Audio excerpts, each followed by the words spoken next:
Yo, what's good, gang? It's your boy Des Reacts back with another banger of a reaction video, man. And this is one of the most highly anticipated videos we got. And this is Jeremy Clarkson's The Greatest Raid of All Time. Your boy finally got permission for it. So, you know, I just wanted to go through all the correct loopholes and all that good stuff to just get, you know, do this legitly. And man, I appreciate you guys for rocking with me this far and with all your patience, man. We're at 3K subs, man. I appreciate all of you guys. I'm hoping to get to 4K by November. But yeah, man, it's gonna be pretty sick, bro. You guys seem like you guys loved it. I love the other documentaries we watched, like the Battle of Britain, the VC Cross one, and I know this one's about to be insane. We haven't watched very many Royal Marine videos. I'm pretty sure this was Royal Marines. But yeah, this is about to be pretty crazy, man. If you guys are rocking up my videos, man, please smash that like button, hit the subscribe button, hit the noti gangs, and leave a comment on your guys' thoughts and feelings on this. And I know you guys got a lot of you know, great outlooks on this type of stuff. If you guys like to support the channel directly, you guys can. Links right here and links in the bio. But yeah, man, without further ado, I ain't gonna hold y'all no longer, man. Let's get it. Jeremy Clarkson's The Greatest Raid of All Time. A couple of years ago, I made a TV program about my father-in-law who won a Victoria Cross at Arnhem. And since then, I've been on the hunt for a follow-up, another nugget of incredible heroism in the face of impossible odds. Of course, most war stories are well known, well documented, and well celebrated. The Battle of Britain, Rorke's Drift, and so on. But one day, while trolling through a second-hand bookshop, I came across a story that's hardly known or celebrated at all. It's the story of an amazing battle, a battle where more VCs were earned more quickly than any other action in the Second World War. It's a story full of ingenuity plus... It said some of the most action in the Second World War. Oh my gosh, bro. This is about to be freaking crazy, bro. And genuine courage. It had the lot. Having read it, I decided to do some digging. And it turned out that while very few people in the outside world know anything about this extraordinary battle, they certainly do in military circles. And they call it the greatest raid of all.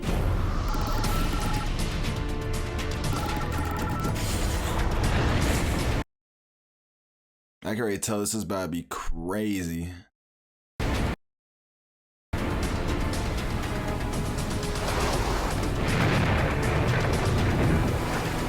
In 1941, the Battle of Britain was won, but the Battle of the Atlantic was still raging, and we were losing.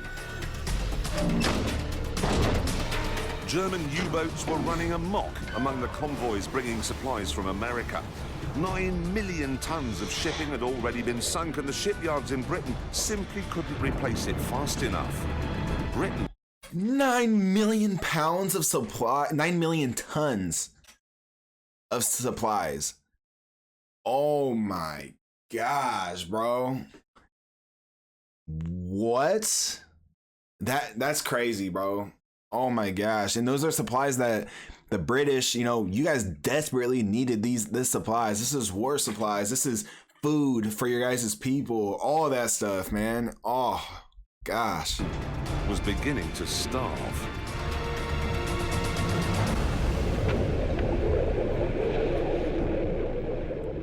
Winston Churchill said in his diaries, the only thing that truly frightened me in the war was the U-boat peril.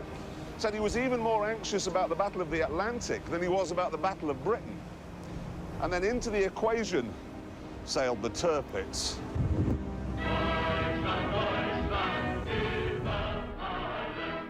Tirpitz was the fastest and most modern battleship in the war. Even though her armor was a foot thick, she could thunder along at 30 knots. And with 8 15-inch guns, she packed a huge punch. Sheesh. Certainly, the Royal Navy had very little in its arsenal to take on a ship of this magnitude. But then again, though, you know, although it wasn't as heavily armored and powered as the other boat, like the UK, you know, the Royal Navy, you guys had the biggest navy of the time. You know what I mean? So, I mean, what's better, quality or quantity in that point, you know, when it comes to like warships? Let me know. That was a nightmare for the people who worked here in Churchill's war rooms. Each of these dots on this map represents a convoy movement. If Tirpitz got among them beyond the range of the Royal Air Force, we would almost certainly lose the war. It was that simple. There was, however, a drawback to Tirpitz's size. You see, if she were to be damaged while out in the middle of the Atlantic, she couldn't very well go back to Germany for repairs, because that would mean limping past Britain, past the RAF, past our coastal fleet, and that would be a death sentence for her. So she'd have to go to a dry dock on the Atlantic coast of France. But there was only one dry dock on the Atlantic coast of France that was big enough to handle a ship of Tirpitz's size. This one. He's there. This is the Normandy dock in Saint-Nazaire. It had been built in the 30s when France was making giant ocean liners. And now, to make sure the Tirpitz could never have a home on the Atlantic seaboard... Think about how massive that ship was, bro. Look how big that thing is. If you guys don't know, like, the gates will open and then the water will be able to, you know, fill up in there so they could, you know, make repairs on it and stuff. Get into that little docking bay, and then they could drain the water again and do what they got to do. But that's crazy. That's a huge dock. Huge dock. Sure the Tirpitz could never have a home on the Atlantic seaboard. It's crazy. It had to be destroyed. Now, the only way that you could put this dock out of action is to destroy this gate. And that was a problem. It couldn't be done with a naval bombardment because the mouth of the estuary is actually 6 miles away in that direction. Oh. It couldn't be done with a submarine because this whole area was crisscrossed with anti-submarine nets. Couldn't be done over land because northern France was in German hands, and for 2 reasons, it couldn't be done from the air either. Firstly, Second World War bombing raids were notoriously inaccurate. Only 22% of bombs landed within 5 miles of the target. Only 22% of bombs landed within 5 miles of the target. Oh my goodness, bro. And think about all the collateral damage, all the casualties of war that, you know, the pilots and stuff are trying to drop bombs on strategic locations, but these are landing on people's homes, houses, you know, grandma and grandpa's house, bro, like crazy. Oh man, this is wild.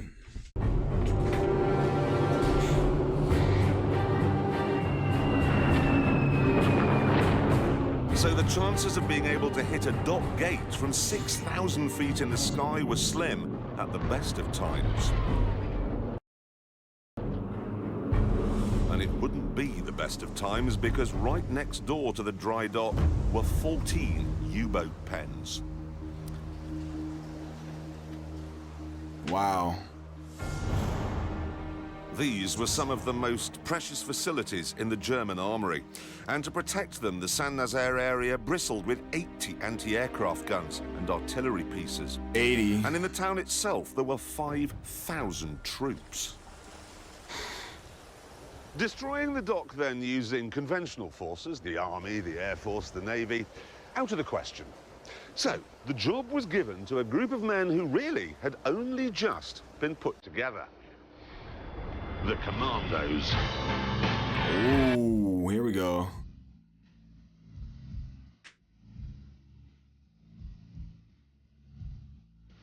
The Commandos were the brainchild of Churchill, who'd seen similar outfits operate successfully in both the Boer War and the First. And if you guys don't know, some of this audio and stuff gets, you know, really low, muted, and some parts are cut. So for copyright stuff, by the way.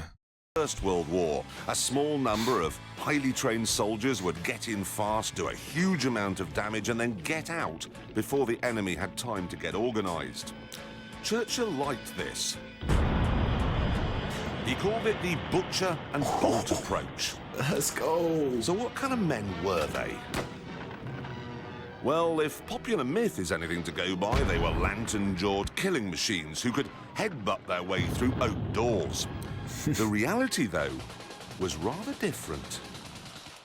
Gerard Brett in my regiment was in my commando, 12 Commando, and he'd written a book on the Byzantine age or Byzantine architecture or something. One fellow who got a divinity degree from Trinity College Dublin. Lance Corporal Potts had been a don at either Oxford or Cambridge. Okay, so most of these commandos were smart. Like, these people were people that had brains, IQ. So I guess this is why they were so, you know, lethal and so, like, strategic and smart. The poacher, a TT motorcycle rider, so a mixed bag. TT. What they represented was a complete revolution in the concept of soldiering. Because they were chosen for their individuality, their intelligence, their initiative. And nobody embodied that ethos more than this man, Mickey Byrne. I've got his autobiography here, and what a life. He had a privileged upbringing, Winchester, Oxford, and then he met Guy Burgess, the chap who went on to become a Soviet spy, and they became lovers. Sheesh. Mickey, though, became a Nazi sympathiser, went to Germany, met Hitler, got a signed copy of Mein Kampf, and was one of the very first people to be shown around Dachau, the concentration camp. He knew Bertrand Russell, he knew Audrey Hepburn, he knew the King and Queen, he even met Roosevelt. So was he a traitor then? You guys consider him a traitor? I mean, if he's a Nazi sympathizer, I'd say yes. Didn't it say his girlfriend, or was it like one of his boys that became a Soviet spy? Like, I don't know. It's pretty crazy. Let me know in the comments if you guys know. He really was a Telegraph obituary writer's wet dream. But all things considered, not the sort of man you'd expect to find in a Commando's Green Beret. By the start of the war, however, Mickey had seen the Nazi threat for what it really was, and had found something else to suit his maverick streak. The Commandos. People were left to make up their own minds. In war, anybody, everybody may be Oh, killed. it's him. And what decides the action may be the action of a private soldier who's left to command a trench. It wasn't put like that, but the feeling we were given that every single one of us might be as important as a brigadier. We were all individuals, you know. Discipline did matter, of course, but I wouldn't have said it was absolutely first. The Commando forces were made up of volunteers from any of the regular army units, and the philosophy of how they went about their daily business was a million miles from that of the conventional military. For a start, they didn't bother with barracks or regimental headquarters because the Commandos didn't want to waste training time on mundane chores such as cleaning or maintenance. Instead, they simply got digs in a nearby town. And there was no sergeant major on hand to tell them what to do every minute of the day. Instead of saying parade tomorrow on the main square in Weymouth, it might be parade tomorrow at 10 o'clock on the in the marketplace at Dorchester, and find your own bloody way there, you know. So this is a bunch of like do-it-yourself type of individuals, man. So I feel like this is about to be crazy. I know for a fact that they could, like these dudes are all intelligent. Most of these dudes are intelligent. Like they have degrees. One of them went to Oxford and stuff, Cambridge, like what? And yeah, they're able to get the job done. I kind of like the idea of, you know, not having to, you know, do the regimental stuff like with the chores and stuff. Like these dudes are basically special forces, I think. Let me know in the comments if they're special forces. It seems like they are. You weren't shouted at. There wasn't any of this shouting or bullying or anything that you got in the regular army. You led by example. So, you know, the officer had to do everything that you did. If the officers can do it, I can do it. If the officers can do it. Jeez, they doing gymnastics? Unfortunately, though, the British Army top brass were a deeply conservative bunch, and they really didn't like the new Commando philosophy. The regular army were doing their best to get us disbanded. What is that? I've never seen that before. They walking up a side of a mountain with a dude that's, you know, playing dead. It's probably for training, but What? That's insane, bro. I've never seen that before. They hated us, some of them. We were a nuisance. And because our standards were so high, we'd creamed off the best of the people in the regiments.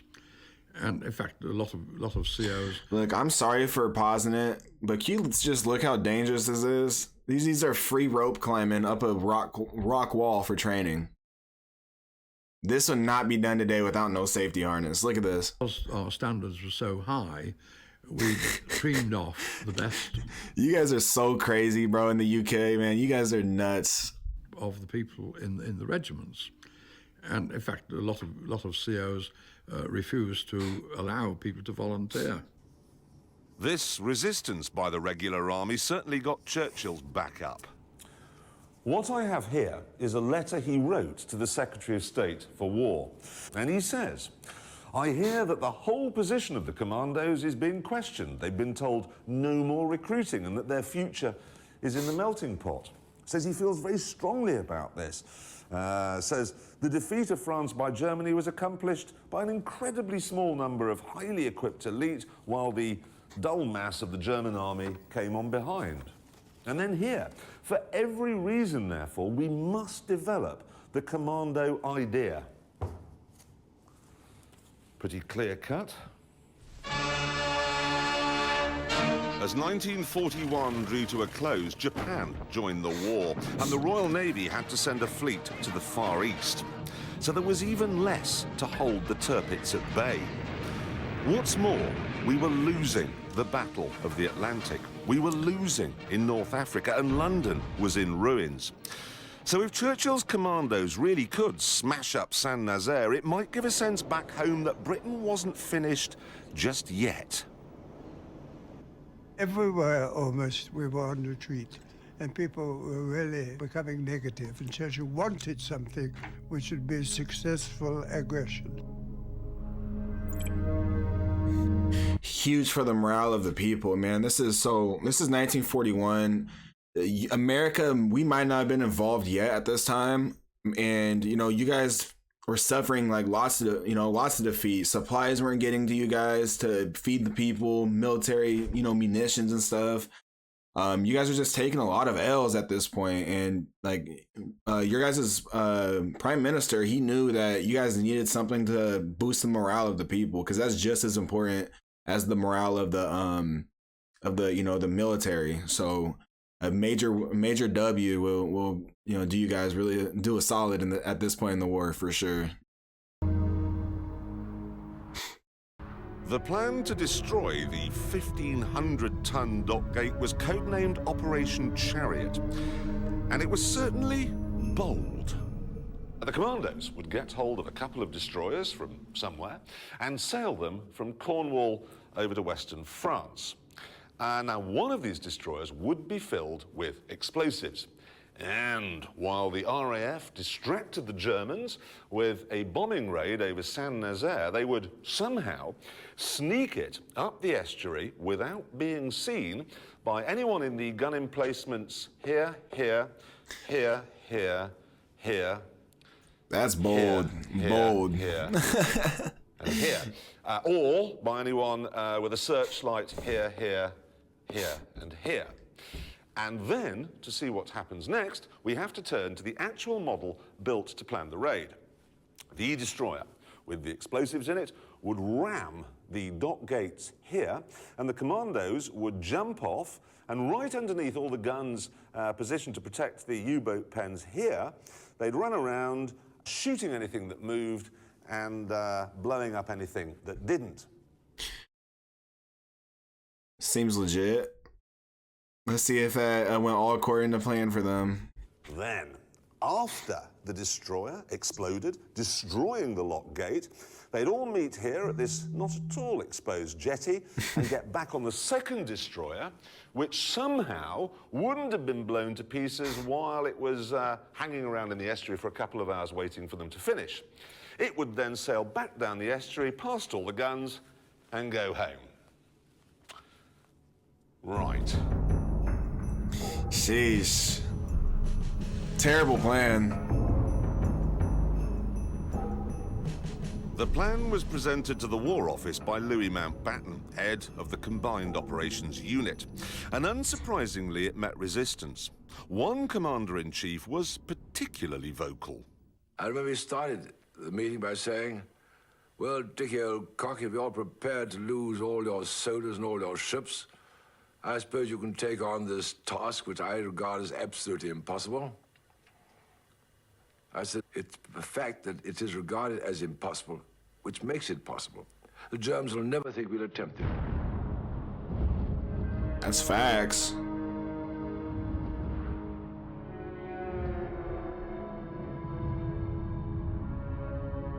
Mountbatten's enthusiasm certainly didn't rub off on the RAF.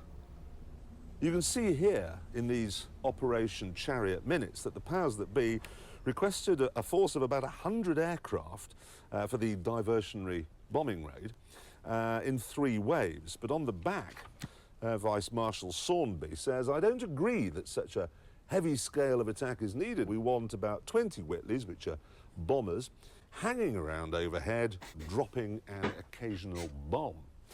And he's backed up by one of his advisors, this chap called Willits, who really says that Operation Chariot can whistle for their 100 bombers. He says Bomber Command can provide no more than 35 aircraft without prejudicing their other commitments.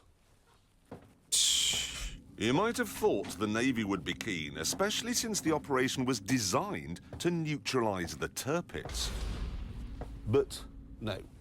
The Commander-in-Chief here from Plymouth Command writes, the plan entails the sacrifice of the landing party and endangers 2 valuable ships for a small chance of success. He actually says negligible chance here. There's another guy writing here who says, you know, if you're a betting man, you know, you guys know, you know, high risk, high reward. You know what I mean? So, you know, in this case, if you do a low risk assault, you'll probably not see no reward at all because this plan is, you know, very hot. You know what I mean? Like there's gonna be enemies everywhere. But this is like a high risk situation. But if you win this battle, you know, and you this mission's successful, you're gonna be sitting at a good spot. I'm not hopeful as regards the result of the impact between the destroyer and the lock gates. I think the lock gates will remain partially intact and the destroyer will look silly. If that happens, much of the proposed plan fails. Eventually, though, the Navy did find one boat. It was called HMS Campbelltown, a clapped-out American World War I destroyer that was on loan to the British. She was not ideal for the job, known for her poor slow-speed maneuverability and her large turning circle. But these drawbacks didn't dampen the spirits of the Commandos. I thought we would get away with it, that I would be wounded romantically and a beautiful nurse would look after me in hospital.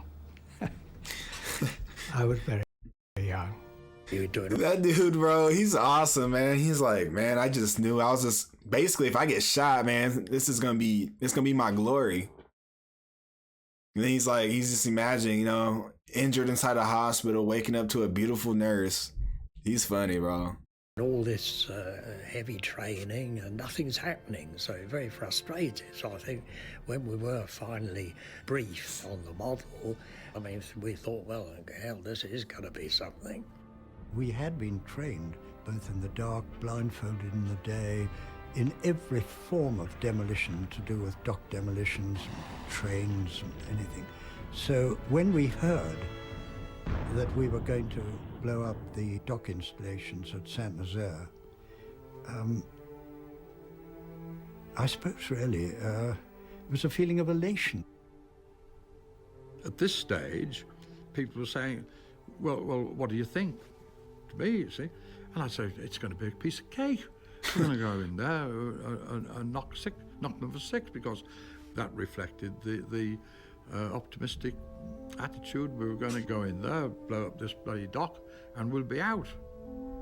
And that's kind of let me know in the comments if you think so. I feel like that's how you want your small task force, like basically special. I think these are special forces, you know, the Commandos. But like that's the type of mindset you want from your soldiers. Like, also going to be not necessarily easy. They know it's not going to be a walk in the park, but they know this is what they train for and they're excited for it. You know what I mean? We had volunteers, after all, for danger. And it did seem an off chance that it was impossible, and therefore it would succeed.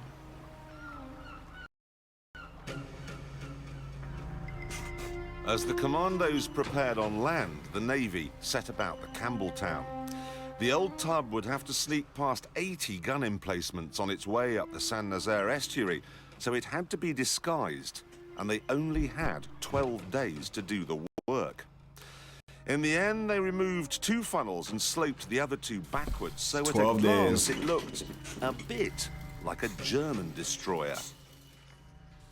And then there was the problem of turning it into a time bomb. This job was given to a brilliant young naval officer called Lieutenant Nigel Tirpitz. He was a shy chap with a stammer who, when his girlfriend announced that she'd become fond of him, replied, "Well, then I suppose we shall have to get married." However, while he was not desperately confident with women, he was a whiz with explosives, one of the best students the Dartmouth Naval College had ever seen.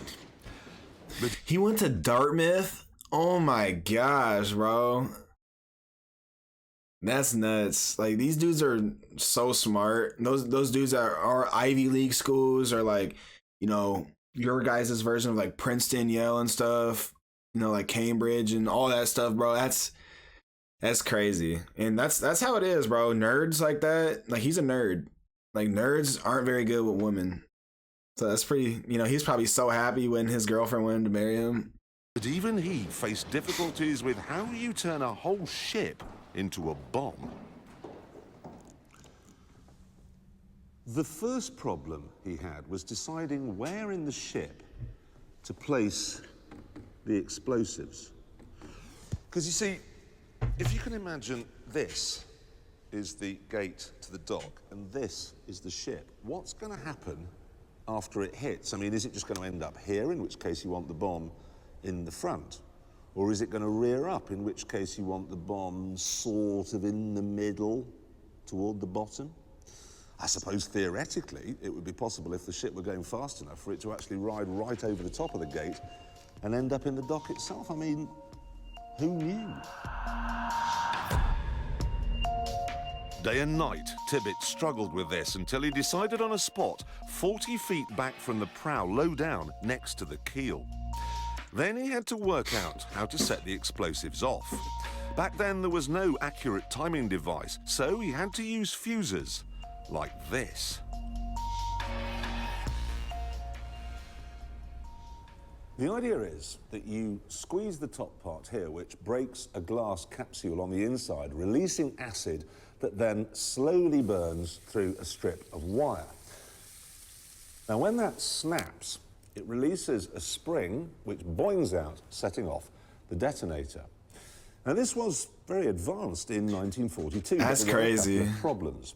First of all, it was very susceptible to jolts and shock.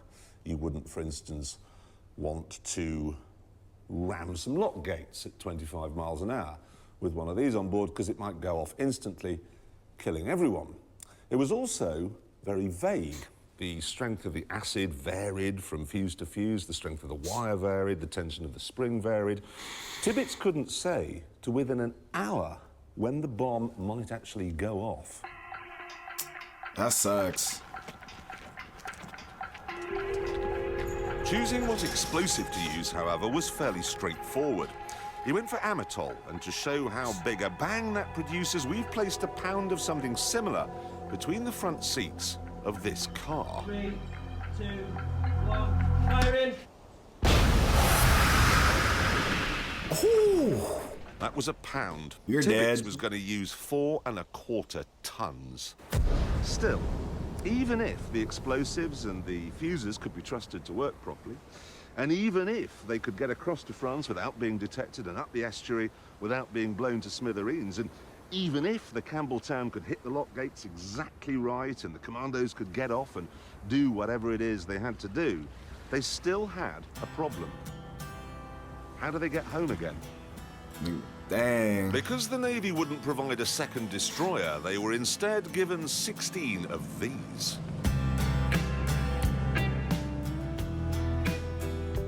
Today, this Fairmile ML is a tourist boat taking trippers around Tor Bay, and certainly it's better suited to this than it ever was for Operation Chariot. For sure. They're made of Bakelite bonded plywood.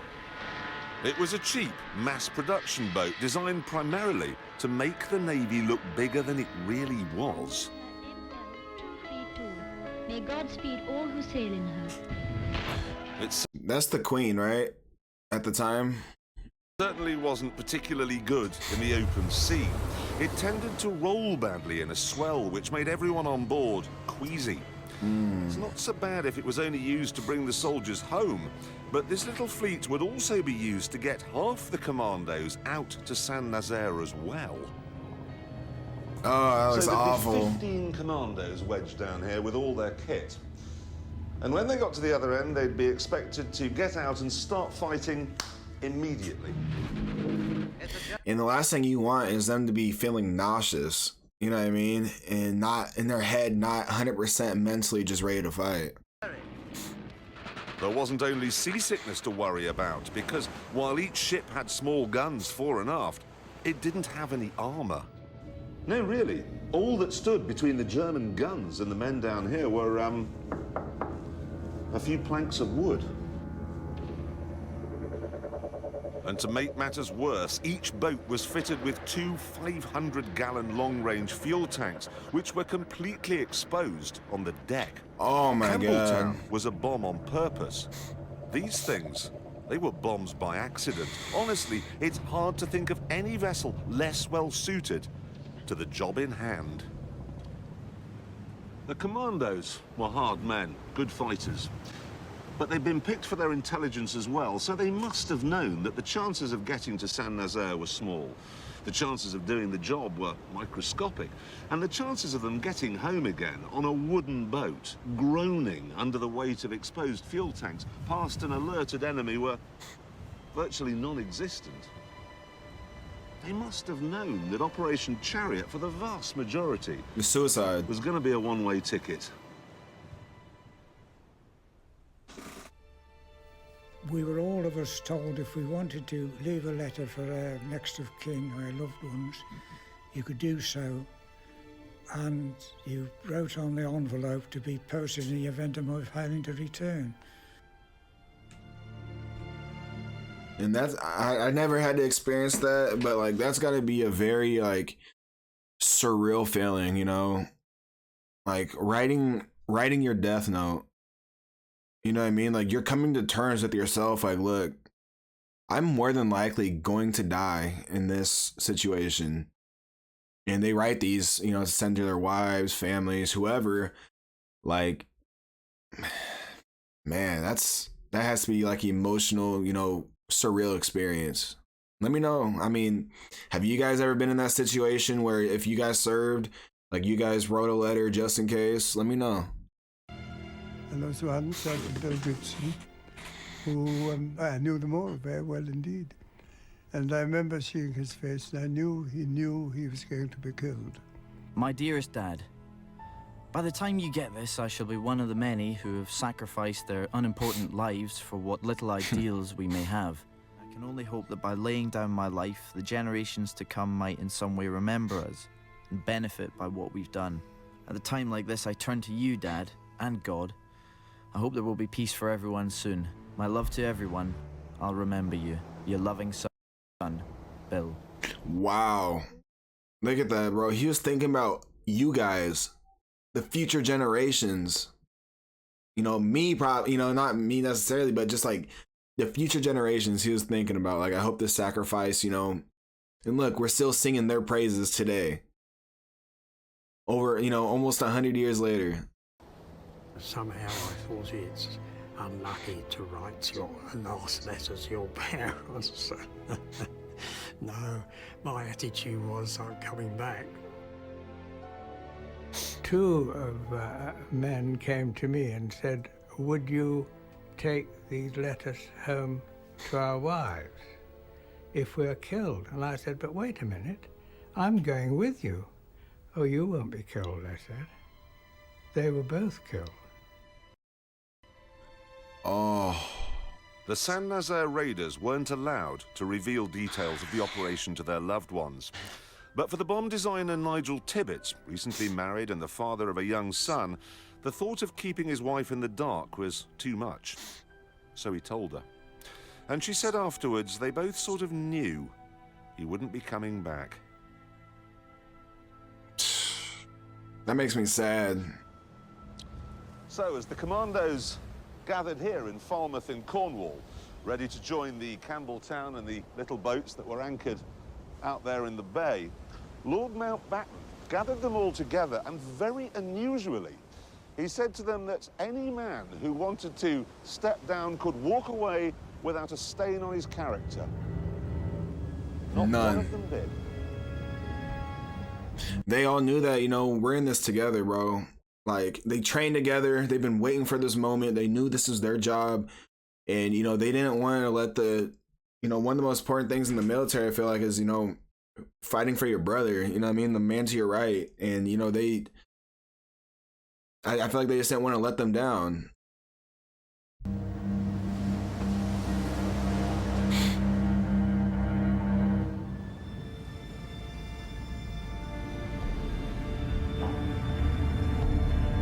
At 2 p.m. on the 26th of March, 1942, the Armada set sail, with 264 Commandos and 357 Navy personnel on board. That's a total of 621 men. Wow. Only 227 would come back. Only 200? Oh. I had just enough light to read a book that I was reading, and I just concentrated on reading this book. The thought that crosses your mind is, I hope I'm going to be able to do my part without being overcome by fear. We chatted to each other about what we're going to do, and we all went through it with our blokes, you know. I and my 4 guys just went through what we were going to do. I certainly thought to myself, my God, I hope I'm not going to show fear in front of my men if I'm frightened. Tense, I suppose, would be the thing. Anticipation, yes. Fortunately, I think we were more worried about it being rough, because it's very, as you can imagine, physically exhausting to be seasick all the time. But we were lucky. It was calm. Smooth sailing. 33 hours later, they arrived at the mouth of the estuary, and the captain of the Campbelltown, Lieutenant Commander Sam Beattie, instructed Tirpitz to set the fuses on his bomb. He then began to creep up the estuary. Ideally, he'd have stuck to the deep water channel, the channel the Tirpitz would have used. But this would have meant hugging the northern shore right under the noses of the German sentries. So he had to go right down the middle, despite the fact that the water, even at high tide, was just 10 feet deep. To reduce the ship's draft, much of the heavy armor and the big guns had been removed. So if she did become grounded, she'd be a sitting duck. Oh. We did go across sandbanks a couple of times and dragged a bit going over. But it was so quick that you hadn't got time to think, good God, if I'm marooned here, I'd be shot to pieces. It's hard to know, really, what the German gunners in this pillbox were doing when the Campbelltown chugged by. I mean, yes, she'd been hurriedly converted to look a bit like a German ship, but she was trundling right down the shallows. You'd have thought that would have alerted them to the fact something was up, but obviously it didn't, because they didn't open fire. And nor did the guns at the next pillbox, or the one after that. But then, things started to go wrong. And that's where we're going to end it for part 1, man. So that's pretty crazy. I wonder if those Germans were, who knows what they're doing. What do you think they're doing? You think they're asleep? You think they were drunk? You think they were confused, like they thought it was a German boat or something? Let me know in the comments what you think. This is gonna be pretty crazy. Let's get into the nitty gritty of it right now, and let me know in the comments if you guys want part 2. Please smash that like button, hit the subscribe button if you haven't already, and if you'd like to support the channel, you can. The link's right here. But I'll catch you guys later on part 2, man. Peace.